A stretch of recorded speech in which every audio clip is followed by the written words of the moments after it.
बेटी को बेटी ही रहने दो, दिल छूने वाली कहानी भाग 1। मिस्टर राजेंद्र शर्मा पिछले 5 सालों से अपने बड़े से मकान में अपनी बेटी के साथ हंसी खुशी रह रहे थे। उनकी उम्र अब 60 को पार कर चुकी थी और बेटी प्रिया अब 28 की होने को थी। उम्र को ध्यान में रखते हुए बेटी ने उनका सारा कामकाज अपने कंधों पर ले लिया था। प्रिया अपने हर काम में बहुत अच्छी थी, जितने अच्छे से वो अपने पापा, घर और उनके कारोबार का ध्यान रखती थी कोई और शायद ही रख पाता। अगर राजेंद्र जी को कोई बेटा होता तो वह भी नहीं। इन बाप बेटी का रिश्ता बहुत ही प्यारा था। बिना बाबा के प्रिया को नहीं चलता और बिना प्रिया के उसके बाप का किसी काम में मन नहीं लगता। कभी कभी ऐसा लगता जैसे राजेंद्र जी प्रिया के बाप नहीं उसके बेटे हैं। प्रिया की हरकतें ही कुछ ऐसी थी। बाबा को सुबह जल्दी उठकर जबरदस्ती वॉकिंग के लिए भेजना हो या छोटे बच्चों को जैसे दवाइयाँ पिलाते हैं वैसे ही पापा की दवाइयाँ उन्हें खिलानी हो। प्रिया का बर्ताव अपने बाबा के साथ बिल्कुल वैसे ही था जैसे किसी माँ का अपने बच्चे के साथ होता है।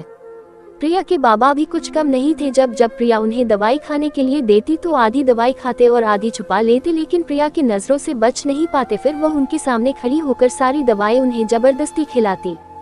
रात को प्रिया के सोने के बाद चुपके से किचन में जाकर फ्रिज से मिठाई चुरा कर खाना। बाबा की ऐसी शरारतें भी प्रिया पकड़ लेती थी। पकड़े जाने पर बाबा पानी पीने का बहाना करते, लेकिन प्रिया उनको समझाती कि मिठाई आपके लिए हानिकारक है। बाबा को याद दिलाती कि पिछली बार उनका शुगर लेवल कितना बढ़ गया था। अपने ही घर में अब मैं मिठाई भी नहीं खा सकता।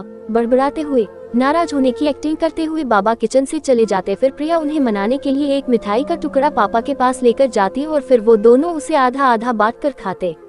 दोनों के चेहरे पर बड़ी स्माइल आ जाती। बस ऐसे ही दोनों की जिंदगी हंसी खुशी कट रही थी।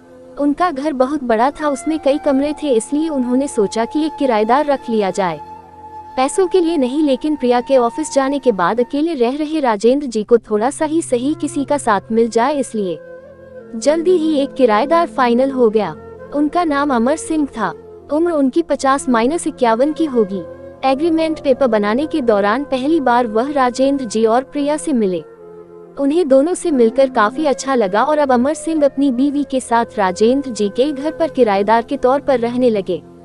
थोड़े दिन बीते थे, लेकिन अमर सिंह राजेंद्र जी से अच्छी तरह घुल मिल गए थे। वो दोनों सुबह सुबह अब साथ में ही वॉकिंग के लिए जाया करते थे। कभी वह अमर सिंह के साथ तो कभी अमर सिंह और उनकी बीवी प्रिया और राजेंद्र जी के साथ डिनर किया करते। कहानी पसंद आई हो तो सब्सक्राइब करें। धन्यवाद।